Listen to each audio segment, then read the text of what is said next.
नमस्कार बंधुरा केमन आছেন আপনারা आशा करी सकले भालो आছেন। জিএস রান্নাঘরে আপনাদেরকে জানাই স্বাগত।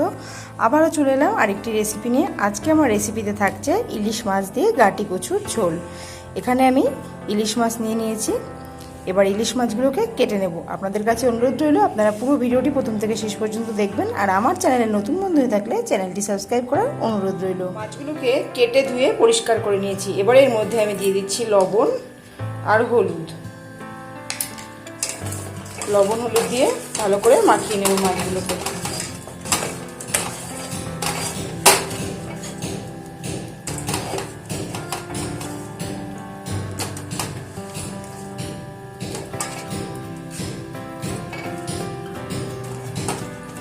এবারে মাছগুলো ভেজে নেব। ভাজার জন্য কড়াইতে তেল দিয়েছি, সরষের তেল। তেলটা গরম হয়ে গেছে।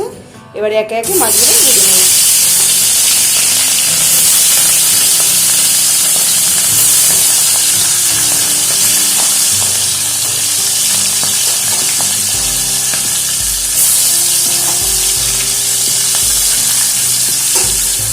মাছগুলোকে এবারে উল্টে দেব।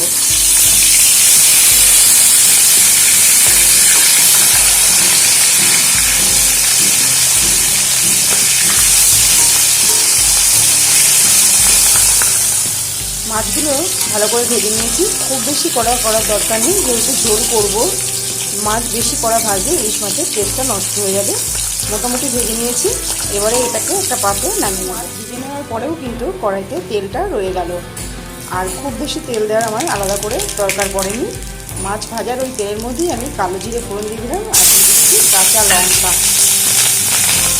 আর এই যে গাটি কচু।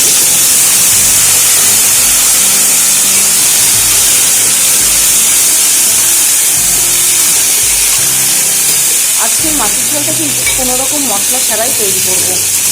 আর এভাবে ইলিশ মাছ দিয়ে কালো জিরে আর কাঁচা লঙ্কা ফোড়ন দিয়ে পাতলা ঝোল খেতে কিন্তু মাছের খুব ভালো লাগে। আপনারাও এইভাবে বানিয়ে দেখবেন, আর এটা খাওয়া স্বাস্থ্যপক্ষেও ভালো। কোনো রকম মশলা ছাড়া, সেটাই কিন্তু খুব সুস্বাদু হয়। এবারে গাটি কচুগুলোকে একটু ভেজে নেব। ফিরে এলাম কিছুক্ষণ পর। গাটি কচুগুলো খুব ভালো করে ভেজে নিয়েছি।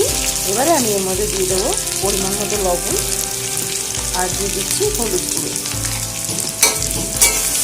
আবার একটু নাড়াচাড়া করে দিচ্ছি। এবারে এর মধ্যে পরিমাণ মতো জল দিয়ে দেবো।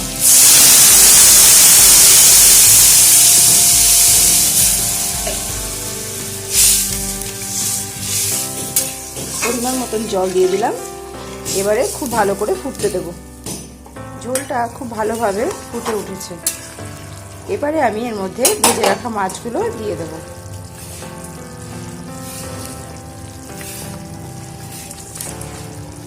ভেজে রাখা মাছগুলো দিয়ে আবারও ঝোলটাকে কিছুক্ষণ ফুটিয়ে নেব। ফিরে এলাম কিছুক্ষণ পর। গাটি কচু দিয়ে ইলিশ মাছের ঝোল কিন্তু একদম তৈরি হয়ে গেছে। দুপুরবেলা গরম গরম ভাতে যদি এরকম পাতলা পাতলা মাছের ঝোল থাকে, তাহলে কিন্তু দুপুরবেলার খাওয়াটা বেশ জমে যায়।